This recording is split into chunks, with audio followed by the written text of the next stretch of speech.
Hello दोस्तों, आज हम लोग पढ़ेंगे क्लास 8 का सेकंड चैप्टर जो कि है micro organisms friend and four.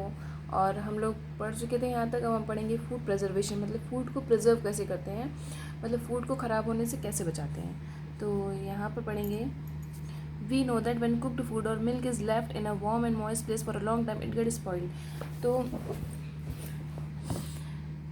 We know that when cooked food और milk is left in a warm and moist place for a long time it gets spoiled. तो हम जानते हैं कि जब पका हुआ खाना या दूध जो होता है वो हम बहुत देर के लिए गर्म जगह पर या मॉइस्ट मतलब जगह पर रख देते हैं लॉन्ग टाइम के लिए, इट गेट स्पॉइल्ड, तो वो ख़राब हो जाता है। Food get spoiled due to microbial contamination. Food जो होता है वो स्पॉइल क्यों हो जाता है? क्योंकि उसमें माइक्रोब्स ग्रो हो जाते हैं। Most microorganisms can not grow और multiply when conditions are dry, temperature is very low, temperature is very high. तो कह रहे हैं कि ज़्यादातर माइक्रो ऑर्गेनिजम्स जो होते हैं वो ग्रो कब नहीं कर सकते? जब कंडीशंस ड्राई हो, मतलब आसपास का मौसम मतलब वातावरण जो है ड्राई हो, टेम्परेचर इज़ वेरी लो, या तो टेम्परेचर बहुत ही लो हो, जैसे ठंड के समय टेम्परेचर इज़ वेरी हाई, या फिर टेम्परेचर बहुत ही ज़्यादा हाई होता है तब। All methods of food preservation ensure that favorable conditions are not provided for microorganisms to grow and multiply। जितने भी मेथड्स है फूड प्रिजर्वेशन के, उनका मेन पर्पज़ यही है कि ताकि जो है माइक्रो ऑर्गेनिजम्स ग्रो ना हो सके, मतलब और भी ग्रोथ उनकी ना बढ़े, मल्टीप्लाई ना हो सके। The process by which spoilage of food is prevented by using chemical और physical method is called food preservation. जिस प्रोसेस के थ्रू हम फूड को स्पॉयल होने से बचाते हैं, तो बचाते कैसे हैं? ये तो केमिकल्स यूज़ करेंगे, फिर फिजिकल मेथड्स यूज़ करेंगे फूड को प्रिजर्व करने के। तो methods use for food preservation, कौन कौन से मेथड हम लोग यूज़ करते हैं फूड को प्रिजर्व करने के? सबसे पहले है chemical method. Food can be preserve by using food preservatives. Food को प्रिजर्व करने के लिए हम लोग फूड प्रिजर्वेटिव्स यूज़ करते हैं। Food preservatives are chemical substances which can check the growth of micro organisms. Food preservatives वो केमिकल सब्सटेंसेज हैं जिसकी वजह से हम माइक्रोब्स की ग्रोथ को चेक कर सकते हैं, मतलब उन्हें ग्रोथ नहीं होने दे सकते हैं। Most chemical preservatives prevent microbial growth by removing oxygen from the food item. ज़्यादातर जो केमिकल प्रिजर्वेटिव्स होते हैं वो प्रिवेंट कर देते हैं माइक्रोबियल ग्रोथ को, मतलब माइक्रोब्स की ग्रोथ को नहीं होने देते हैं। ज़्यादातर केमिकल्स जो हैं वो माइक्रोब की ग्रोथ नहीं होने देते हैं। वो कैसे नहीं होने देते हैं? By removing oxygen from the food item. वो जो ऑक्सीजन होता है फूड आइटम में उसको रिमूव कर देते हैं, तो जिसकी वजह से माइक्रो ऑर्गेनिजम्स को ऑक्सीजन नहीं मिलती है ग्रो होने के लिए और वो ग्रो नहीं हो पाते हैं। जैसे कि सोडियम बेंजोएट मार्केट में मिलता है, सिट्रिक एसिड मिलता है, एंड पोटेशियम मेटाबाइसल्फाइड और कॉमन फूड प्रिजर्वेटिव्स। ये कॉमन फूड प्रिजर्वेटिव्स के फॉर्म में यूज़ होते हैं। सोडियम बेंजोएट हम लोग अचार में यूज़ करते हैं। Sodium benzoate is use for preserving fruits, juices and squashes. Sodium benzoate जो है फ्रूट के जूसेस जो होते हैं और स्क्वैशेस हैं उनको प्रिजर्व करने के लिए हम लोग यूज़ करते हैं। Potassium metabisulphite is use for preserving cut fruits, jams, jellies etcetera. जैसे जैम है, जेलीज हैं और जो कटे हुए फल वगैरह हैं इनको प्रिजर्व करने के लिए पोटेशियम मेटाबाइसल्फाइड यूज़ करते हैं। Citric acid is use for preservatives in confectioneries. Citric acid जो है हम तब यूज़ करते हैं जब हमें कॉन्फेक्शनरीज को प्रिजर्व करना हो। प्रिजर्वेशन बाय कॉमन सॉल्ट, हम लोग कुछ चीज़ों को प्रिजर्व करते हैं, कॉमन सॉल्ट ऐड करते हैं। फॉर एजेस, मतलब बहुत सालों से people have preserve fish and meat by salting.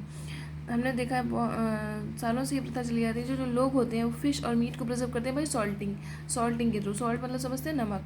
Meet and fish are covered with common salt to prevent the growth of microbes. जो मीट होती है, फिश होती है, उसको कॉमन सॉल्ट से ढक देते हैं ताकि माइक्रोब की ग्रोथ ना हो सके। Salting draws out water from the food and thus it prevents the microbial growth. तो हम जब मीट या फिश होती है उस पर हम सॉल्ट अगर छिड़क देते हैं तो उससे क्या होता है, जो वाटर होता है उसमें से निकल आता है, मॉइस्चर मतलब ख़त्म हो जाता है from the food and thus it prevent the microbial growth. और जो माइक्रोब्स की ग्रोथ होती है वो इतनी जल्दी नहीं हो पाती है। Salting is also use to preserve amla. Salting हम करके आंवले को भी प्रिजर्व कर सकते हैं। रॉ मैंगोज, कच्चे जो आम होता है, सूखा आम होता है जिसे हम सूखी खटाई बोलते हैं, उसको प्रिजर्व करते हैं। उसके ऊपर पिसा हुआ सफ़ेद नमक छिड़क देते हैं। टैमारिंड मीन्स इमली वगैरह को हम प्रिजर्व कर सकते हैं। प्रिजर्वेशन बाई शुगर, अब शुगर को कुछ कुछ चीज़ों में हम शुगर से उसको प्रिजर्व कर सकते हैं। जैसे जैम्स है, jellies and squashes are preserve for long time because of the presence of sugar in them. Jams, jellies and squashes को हमें प्रिजर्व करना हो तो हम शुगर के थ्रू प्रिजर्व कर सकते हैं। Sugar inhibits the growth of food, spoiling microorganism पर reducing the moisture content of food. Sugar जो होता है इनहिबिट्स मीन्स ग्रोथ नहीं रोक देता है, इनहिबिट मीन्स रोक देना। Growth of food, spoiling micro organism. Sugar डालने से क्या होता है, जो माइक्रो ऑर्गेनिजम्स हैं जो फूड को स्पॉइल कर देते हैं, उनकी ग्रोथ रुक जाती है क्योंकि उनमें जो मॉइस्चर कंटेंट है वो कम हो जाता है शुगर डालने से। Preservation by oil and vinegar. Preservation by oil and vinegar, हम लोग ऑयल और विनेगर से भी प्रिजर्व कर सकते हैं कुछ चीज़ों को, जैसे oil and vinegar prevents the growth of food spoilage microorganisms. Oil और विनेगर मीन्स होता है सिरका, तो सिरका जो हम लोग गन्ने के रस से बनाते हैं वो सिरका। तो ऑयल जो होता है, ऑयल और विनेगर जो है माइक्रो ऑर्गेनिजम्स को ग्रो नहीं होने देते, फूड को स्पॉइल होने से बचाते हैं। Mustard oil and vinegar are widely use as preservatives for fruits and vegetables in the form of pickles. Mustard oil mean सरसों का तेल और विनेगर मीन सिरका जो होता है हम लोग वाइडली प्रिजर्वेटिव्स के फॉर्म में यूज़ करते हैं फॉर फ्रूट्स को प्रिजर्व करने के लिए, and vegetables in the form of pickles.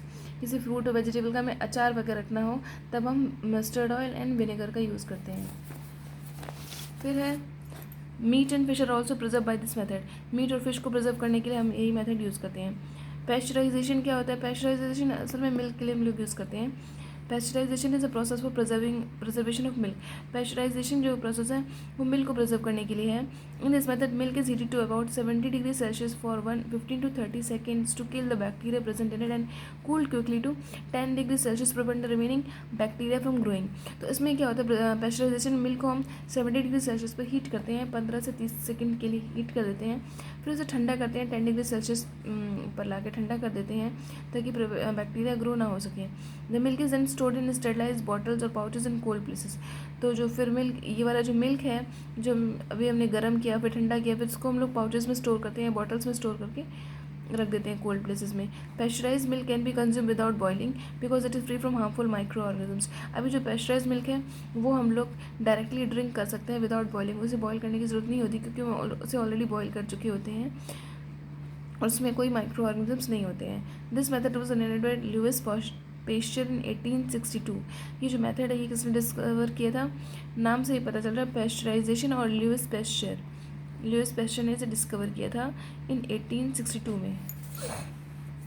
फिर नेक्स्ट है बाय कूलिंग और फ्रीजिंग। हम किसी चीज़ को कूलिंग मतलब ठंडा रख के या फ्रीज करके, जैसे फ्रूट्स है, वेजिटेबल्स है, meat and cooked food are kept at low temperature in the refrigerator और deep freezers to prevent spoilage.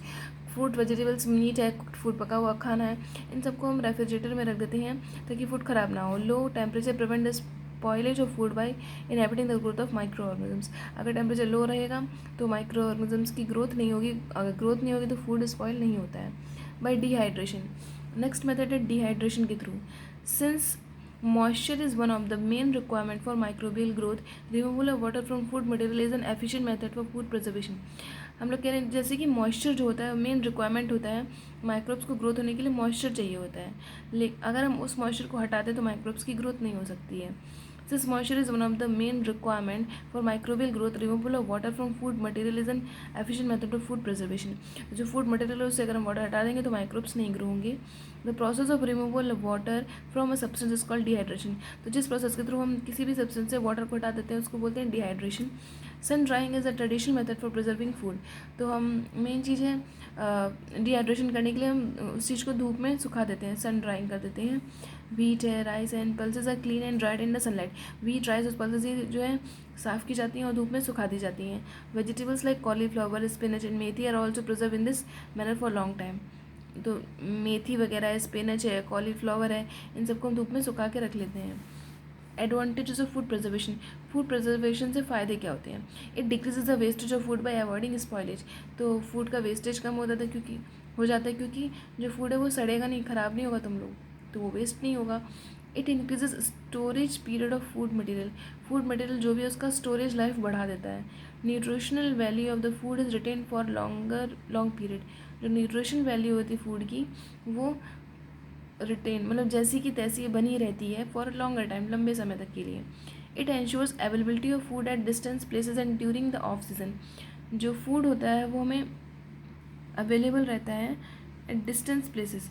Distance मतलब जो बहुत दूर जगह होती है उन जगह पर जो चीज़ें नहीं मिलती हैं आसानी से, तो उन चीज़ों को हम स्टोर करके रख सकते हैं ताकि वो ज़्यादा दिनों तक हमारे पास बनी रहें। ड्यूरिंग द ऑफ सीज़न मतलब जब वो मार्केट में ना मौजूद हों तो उस वक्त के लिए हम उन्हें फूड को प्रिजर्व करके रख लेते हैं।